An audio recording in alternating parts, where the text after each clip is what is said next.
Dr. Peterson is a professor and director for the school psychology department at the University of Wisconsin-Stout. That's what the UW stands for. She began her career as a school psychologist in Omaha, Nebraska, where she first became interested in the development disabilities and autism. Following the completion of a postdoctoral fellowship, she continued her work in the field of developmental disabilities, providing support, consultation, and professional development training for teaching teams, community professionals, and parents. Dr. Peterson's area of research interest includes social skills, social sexuality, and post-secondary transition for individuals with autism and developmental disabilities. I might have a hard time with that word. As well as differentiated instruction in the general education setting for students with complex learning support needs. So thank you again for your precious time. And I would also love to say, I'll love to add that Christine or Chris, or Christy as we like to call her at home, happens to be my aunt. Katie's aunt. And again, we're so excited to have her present today. Thank you. Chris. Good away. Go. Well, thank you so much, Inez and Kate. It is when I say it's an honor to be here today, I am absolutely thrilled and excited and very honored to be with you today to talk a little bit about navigating the school system. As Inez said, my name is, I go by Christy. My name is Christine Peterson, and I am a professor of school psychology at the University of Wisconsin-Stout. I've spent many years as a school psychologist working in primarily public school settings. I am located in the United States. And what I'm planning on doing today in the hopes that we can make this as generically related to schools across the globe. We're going to take a kind of a look through the lens of parents as advocates in working and assisting their child or advocating for your child as they move through primarily the kindergarten through 12th grade system. There's certainly much here that applies to post-secondary education, as we call it in the United States. And what I'd like to do is I have just a few slides. I want to get through those slides because we have a limited amount of time today. But I encourage you to start asking questions in the chat, jotting things down, and then I'm hoping to leave plenty of time for conversation and follow up as we move through our time together today. So I will just get started here. I'm going to move a couple things on my slide so I can see my own slides here. So my hope today is to walk us through a brief conversation about sort of what are school resources for those of you who are navigating sort of additional supports outside of the typical things that happen in school. What are some of the resources that you might be able to tap into? And then we're going to spend quite a bit of our time today talking about sort of a perspective or things to think about in terms of getting your child's comprehensive needs met in school, and kind of things to think about. And I've sort of got this organized by here are things to think about, and then there's a couple of non-negotiables, or what in my opinion are must-haves kind of thing. And then we'll end our time talking about when might it be time to formalize a plan. Again, in the United States, that might mean looking at an individualized educational program or some kind of formalized plan for special education.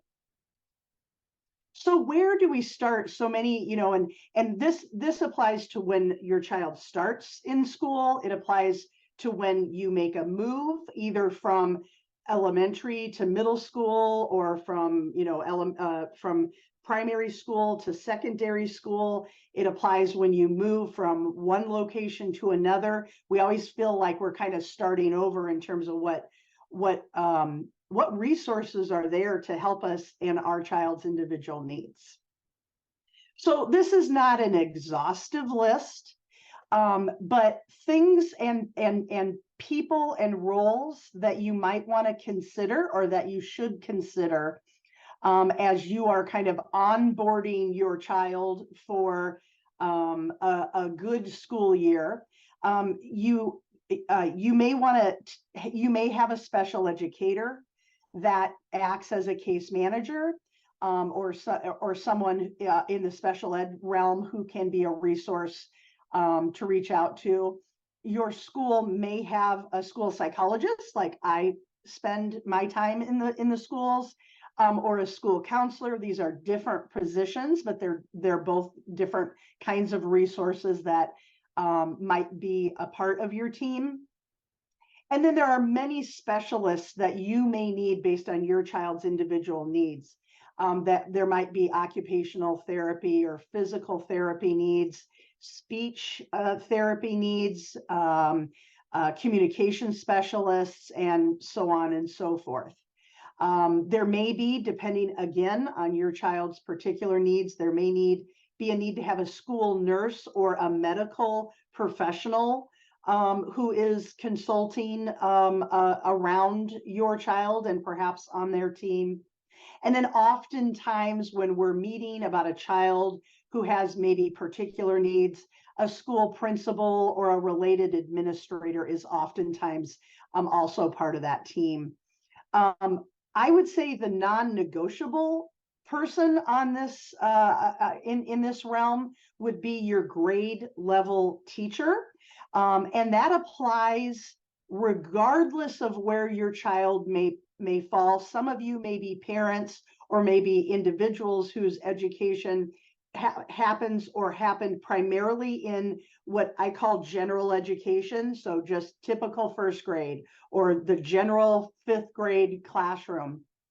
Or you may have you may be in a scenario where your learning environment is very different, and all or most of your academic time is spent in a specialized classroom, or anywhere in between. But I would say across that continuum, even in a more self-contained or all-day kind of academics in a different in a specialized placement,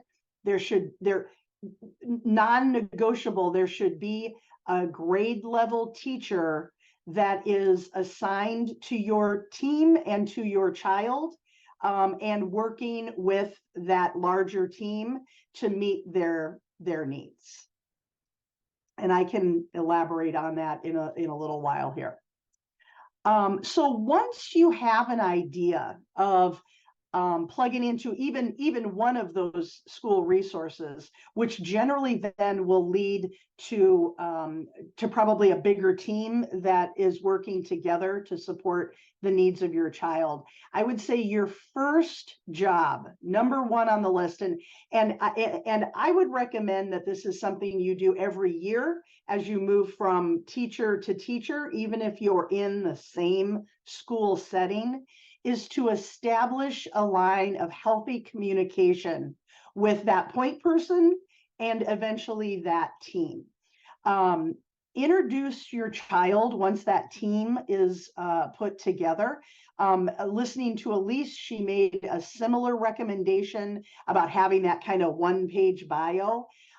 It particularly when you are at the start of this process, or if you're in a meeting where there may be individuals there that don't know your child as well. If your child is not with you at that particular meeting, I always encourage parents that I interact with to bring a picture, and that notion that Elise in our previous session mentioned, just a short little bio, for lack of a better term, description of your child and your thoughts about your, kind of their hopes and dreams and kind of who they are. That really brings to life that we're a team talking about logistic kinds of topics, but we're also here to talk about a real live human young person who does have their own hopes and dreams and who is whose needs are really important. You want to familiarize yourself with that team and establish a rapport. One of the things that I find, and there is a continuum, but working in the schools, I've worked in many schools in many states across elementary to high school and even into college. And one of the biggest misunderstandings or misperceptions that I find is that sometimes when everybody doesn't agree on every point, that it's easy to think that we're pitted against each other. School doesn't want what the family wants or the parents want, or vice versa. But stepping back, what I always find, and I mean this from the bottom of my heart, is I rarely, if ever, can remember a time where any given person on a team, be it a school member, school professional, or of course a family member, isn't looking for the best interests of that child. So that doesn't always mean there's agreement. Sometimes we have to wrestle with hard questions and we may have different opinions about it, how to get there. But if we can always keep in mind that we're all here with the best interests of the child in mind and keep that relationship as healthy as we can, it's just so much better to move the chains forward, if you will, in meeting the needs of that child.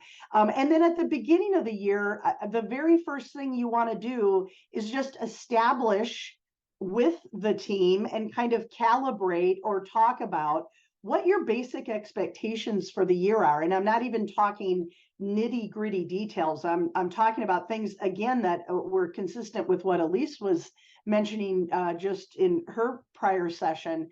Things like, we really want my child to have some friends that they can identify, that they can participate in XYZ, and just even that kind of, sometimes they call it the 10,000 foot perspective of what are our hopes and dreams for our child this year. And one of the non-negotiables, or something that I would always recommend that you do, is to share strengths. And that sounds kind of like a no-brainer, but it's one of those things that can get lost in the shuffle. We're rarely going to be at a meeting where we forget to talk about the challenges, but sometimes we move so quickly that we leapfrog over what's going well. And so if you're on a team that particularly that tends to kind of jump into the challenges, I encourage you as the parent to sort of establish a culture of, we start with strengths. Here's what's going well at home. Here are the things, as they're getting to know your child, the things that your child is good at and what they love to do, and just again bringing to life the 360 view of your child. So establish that as the norm. And then if it's not freely shared, which it generally will be, ask the school team, what's going well at school this week or this month or at this time, and encourage them to find those things that are going well, because no matter how big the hurdles are, no matter how challenging a particular time might be, there's always good things happening. There's always strengths that we can pull from. And oftentimes we can then use those things that are going well to help us mediate or plan interventions to get through the hurdles and the challenging times. So strengths absolutely matter in a very real way. So I'm going to kind of shift gears now into, well, what am I advocating for? Okay, I've got this team together, and we're meeting on a regular basis of some sort.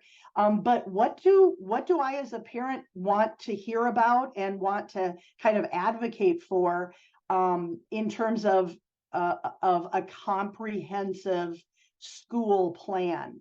And even for our higher functioning academic kids, it's not just about academics for most of the kiddos that we're talking about, or that we're here to engage around. So there are a number of different domains that you want to make sure you're engaging with and learning about from educators. And so we'll take a little look at those. So, I mean, and this just builds right on what Elise was just spent an hour with you talking about in much more detail. Communication, and then I'm going to morph into or transition into social skills here in a moment. But the things that you want to be asking, what you want to know in that school from those school educators, are things like, how does my child express themselves in the classroom? Are they using effective and pro-social ways to get their needs met in the classroom? How do they ask for help when they need it? Do they ask for help when they need it? And how effectively are they communicating with the other folks that they interact with in school, whether that's peers or classmates? How are they communicating with adults and helpers in the school setting? Are they doing so in appropriate or behaviorally pro-social ways? And if not, what does that look like? And I cannot stress enough that probably arguably the most important aspect of making sure that a child has a good start to all of the other things that they may need in terms of support in school, it starts with an effective means of communication. So some of you may have highly verbal kids, and they do a good job of communicating effectively using their quote unquote typical verbal skills. Some of you may have children that are verbal, but they're not able to always effectively use those verbal skills to get their needs met. And others of you may have kids or maybe individuals that don't have as much of a robust verbal expressive skills. And so there should be an identifiable means of communication. For those, we talked a little bit in the last session about hearing impairments, whether that is a means of sign language, whether that's a picture exchange kind of system. There should be identifiable means of communication. So if that isn't clear, if there isn't a clear answer to that question, how is my child effectively communicating? Then you should be advocating for a specialist on that team, and perhaps for some services to get a handle on that very important question around communication. And communication and social skills go hand in hand. They are not exactly the same thing, but they are highly connected. And when we think about social skills, the kinds of questions that you want to be asking for more details about with school personnel and with your child are, how is your child interacting with others? So what classmates or other kids in school does my child interact with? And tell me a little bit more about what that looks like. And then how effectively does my child interact? Regardless of their means of communication, how are they interacting with others during more and less formal times in class? So maybe there's class activities. How well does my child engage in a class activity with 3 or 4 or 5 other students? How are they interacting during playtime or free time? Obviously, depending on their age, they may have literally some free play time in school, or they may have recess, or it may, for older students, it may just be study hall or kind of lunch and less formal times during the school day. Are they interacting? Are they engaging with others? Are they more withdrawn and by themselves? And if that's the question, then it's not necessarily that that's a bad thing, but we have to ensure that they have the skills they need to interact. And it's fine if they're simply choosing to perhaps spend some alone time, but those are different. Having the skill and not having the skill is really the essential question there. Social skills are social skills instruction is another area that I would say is a non-negotiable. If you have students who have social skill hurdles, it's not, when we use that term social skills, and Elise mentioned this as well, it's not just about play. We hear that term social and you think, oh, that means fun, and that means how are they playing with others? Social skills are really how able am I to relate to others in order to meet my daily needs. So it's social in that it is involving others. Sometimes it's social enjoyability, and sometimes it's social, I need to be able to actively communicate to someone to say, I fell down and I think I hurt myself. That is not a fun social skill, but it is an essential social skill to be able to communicate effectively like that.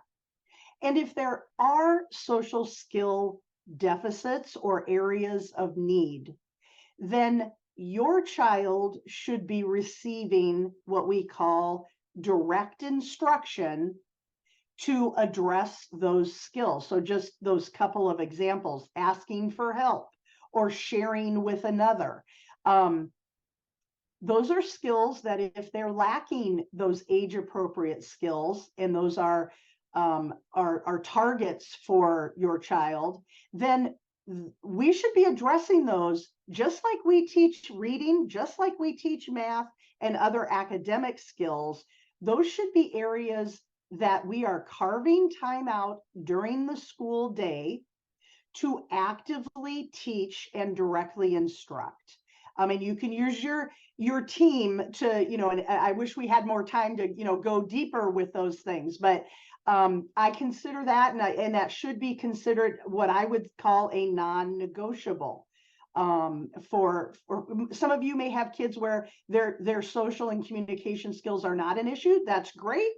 But many of us that's one of the primary areas that they may be dealing with. And you may have kids that, in fact, I think one of the more complicated scenarios for getting, really fine tuning and targeting the assistance that kids need are when kids tend to have higher academic skills. So the grades are not what's failing. They're learning in grade level ways, but their social skills, their communication skills, their behavioral skills are not commensurate or don't equal those grade level skills. In a very interesting way, those tend to be the kids that we sometimes have the hardest time targeting for specialized instruction. So sometimes you have to extra advocate if your child happens to be a little higher academically, but having needs in some of these other areas. And then I want to talk a little bit about adaptive skills or skills of daily living. And again, this is something that may be more or less relevant to you or your child. But when we talk about adaptive skill, means is sort of one's ability to manage their own daily needs. And oftentimes that's things like getting dressed in the morning, being able to kind of shower independently. Obviously, there's an age appropriateness here, but cooking for oneself when they get to that age, and those things obviously play out at home and as well at school. So the questions that you want to be asking that team is how is my child managing their own needs in class or in school? So how independently, and I think when I think about adaptive skills as they play out in the school setting, it's about getting coats on and off when they go to recess, using the restroom, tying their shoes, things like that. How effectively are they doing those things, and how are they asking for help when needed? And then the non-negotiable here this is my take on the non-negotiables. You should, if your child is having significant issues with those sort of skills of daily living, that is one flag that I would consider for asking if they don't already have some targeted formal special education. And again, I'm trying to be generic because not everybody uses the same terms in every country. But they need a specialized plan, because that's one area that doesn't typically get, even in younger grades, daily living skills are not generally part of what instruction is included in typical grade level classrooms. And then finally, pro-social skills, or thinking about challenging behaviors. The questions you want to be asking, and for better or worse, these sometimes tend to be the things that come to you. You don't have to always ask for how they're doing, because they tend to be the high flyers. But is my child experiencing behavior issues or concerns in school? And if so, let's talk about more details on that, and thinking about what comparing home and school behavior. If those behaviors persist, then there should be a behavioral assessment happening in school to really identify not just what the behaviors look like, but what is the function of those behaviors. And my final comment on that will be any formal behavior plan. I look at behavior as much as ineffective communication as much as it is anything else. So yes, there may be a sticker chart, or there may be another kind of behavioral intervention, but behind that behavioral intervention, just as I mentioned with direct instruction for other things, there should be an identification of what skills are lacking and what do we need to directly instruct so that they can build skills, so they don't have to scream and throw things in order to get your attention to ask for help. And then just very quickly, the question of when does my child require special education? And just a few thoughts on that. In order to be eligible for special education, there is a little bit of a US kind of bias here, but I think this generally applies across the board. It's important to know that a medical diagnosis alone is not an automatic qualifier for special education. It's part of the story, but you can't just sort of walk into school with a diagnosis and go, oh, okay, you automatically qualify. There's a process in place that's in the United States. It's driven by federal law, and educational need is really what we have to look at. And what we mean by that is that there is an adverse educational or functional impact to learning, but that includes educational, academic, adaptive, social. Again, it's not just about grades. It's about functional impact, adverse impact. So in order to make those decisions about, does my child require a formal plan? Can we meet that plan with just some, some good communication in school? You want to first establish that relationship. You want to meet as regularly as needed. And as a team, you want to continue to communicate about that point of when, how can we meet needs just as part of general education, and getting over that. No, there is adverse educational impact, and we need a specialized program for my child. So I've kind of just zipped through that. I'm sorry.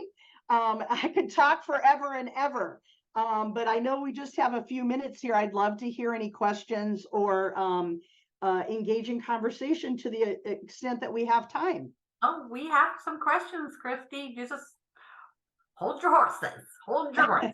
Wait on me.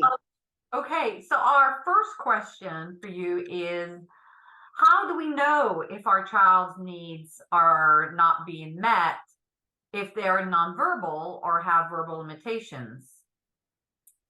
That's a great question, and that's why that's why I sort of say it is so critical to have a team and to meet regularly.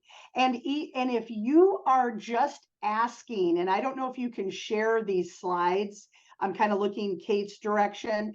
If you could even just take those couple of questions, I understand that they're somewhat generic, but if you can establish a team, a point person that typically leads to a team of people in your school, and ask, it doesn't have to be every day that you meet. It doesn't have to be highly regular, but meet as often as you feel is necessary and ask those questions. And if your child, frankly, if your child is nonverbal, that is a strong indicator that they do need a formal educational plan, which would then in the United States would lead to an individualized educational program or an IEP. And then the answer to that question is, well, we have specific goals and we're measuring them on a very regular basis. So those are my thoughts on that.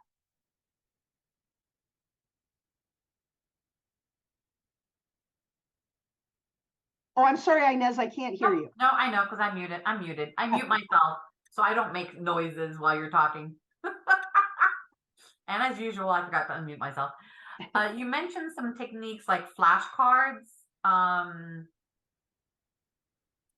Is that something you recommend using if our children are nonverbal? Oh, yeah. Well, so what I was talking about okay, so there are a number of systems of communication, and verbal, of course, is the kind of the most typical, if you will. The most neurotypical way is through verbal means. I didn't mention flashcards per se, but there are a number of communication systems, and I of course can't see people, but I'm guessing people will sort of nod their heads if you've heard of like picture exchange communication system or the PEX system. There are iPad programs that are essentially symbolic, using kind of board maker, if anybody has ever heard of, quote, board maker symbols to press. I've worked with students very low cognitively functioning that we even using a buzzer having a buzzer that has a yes or no, or to answer basic questions, and they just can hit the button, and that helps them communicate. So there is no bottom, if for lack of a better way of saying it, to where a student shouldn't have a communication system. And it is critical that if they do not have an effective communication system, that should be what they are spending arguably even most of their time in the school day establishing. So that, because you cannot really get to other learning parameters if you do not have that base level communication established. So if you are questioning, I'm not sure what my child is using in school to communicate, then I would run straight to school. I would get that team together and I would say, what is their identifiable communication system? What is it called? And how are we teaching it?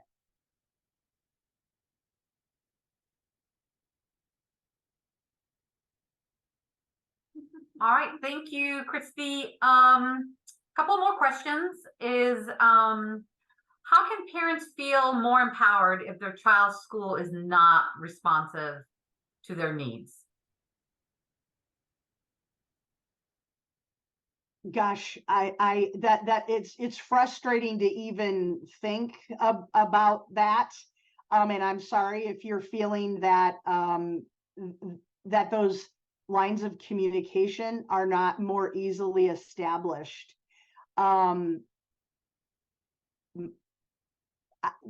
The answer I'm going to give you is admittedly biased and coming from like, what would I do? What would I do if I were having this challenge as a parent or as an advocate, not part of the school team?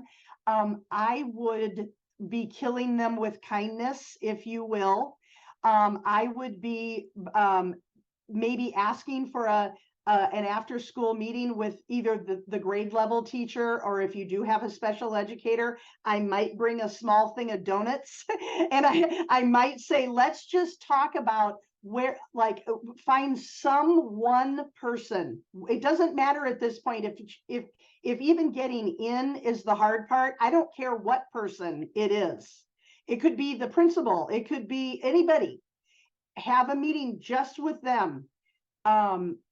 Come with an openness and a vulnerability, as opposed to kind of an anger kind of thing, as frustrated as you may be.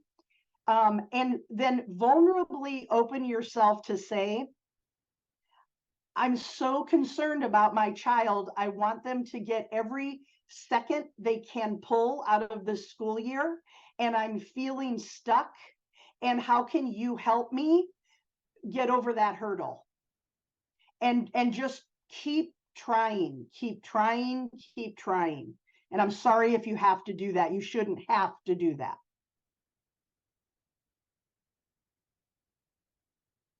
I can also add to that just a little bit. As you know, Christy, we went through quite a few different schools with both Sam, who's autistic, and Katie, who has Myhre.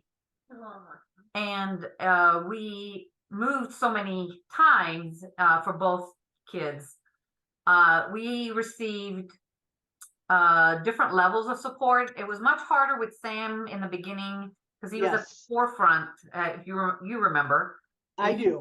He was at the forefront of autism. So it's not like today where everyone knows what it is. So they kind of know what they know and they know how to move forward. I think schools are so eager to have parents be involved, right? So eager to see parents involved in their child's welfare and their education. But sometimes even killing them with kindness does not, and maybe it's more of a lack of, they don't know what they don't know. And also they think they don't have the resources to do it. But I think only in one occasion, did we challenge the school on legal grounds that they had to provide Sam with services. And then we had a mediator that came in and worked it out with us. No one ever got angry at all. It was just like I said, they didn't know what they didn't know. And the point is, we had done the research on the legality of it, and they had to provide Sam with services.